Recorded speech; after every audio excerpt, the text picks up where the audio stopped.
Nós vivemos no Brasil uma república presidencialista, ou seja, os cidadãos eles têm o direito e a liberdade de se candidatarem e votar no candidato à presidência. Outros também, mas o foco do vídeo é a presidência.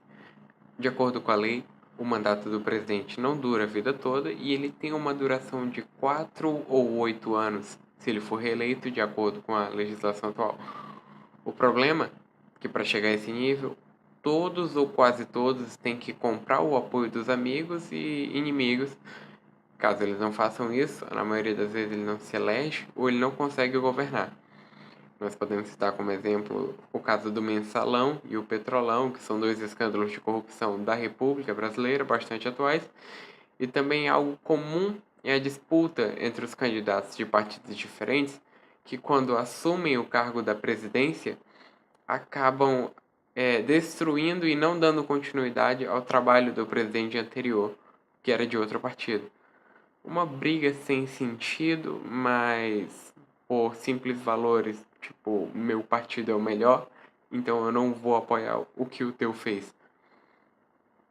Sem contar que o apoio, o acúmulo de poder na mão do presidente, que é o chefe de Estado e o chefe de governo, é um modelo que não deu muito certo, como aqui na América Latina, na maioria dos países, na maioria ou em todos, não estou lembrado agora, o presidente acumula o cargo de chefe de Estado e chefe de governo, o que acaba causando um acúmulo de poder na mão dele e acaba não dando certo. Essas coisas podem acontecer numa monarquia parlamentarista. Claro, a falha não está no sistema só, o ser humano é falho. Mas esses casos são muito mais raros. O monarca não necessita se eleger ou eleger o sucessor. O título de rei, o cargo de rei ou de imperador, é vitalício e é hereditário. Ele dura para a vida toda e ele é passado de pai para filho. Então ele não precisa meter a mão no dinheiro público para comprar votos. Além do que, ele tende a ser uma figura nacional. Ele tem um valor cultural, um valor social e um valor político. Ou seja, ele tem uma unidade de ele tem uma imagem de unidade territorial. Ele concentra aquela figura de pai da nação. E se ele desviasse dinheiro público, ele ia sujar a própria imagem e a imagem da dinastia dele. Outra coisa é que ele não disputa com o seu sucessor. Na verdade, o sucessor e o rei, na maioria das vezes, eles agem um trabalho em equipe, que causa mais estabilidade política para a nação. Acaba melhorando a economia, consequentemente. E quando o sucessor do monarca sucede ele continua dando continuidade ao trabalho porque na maioria das vezes ele já estava ajudando.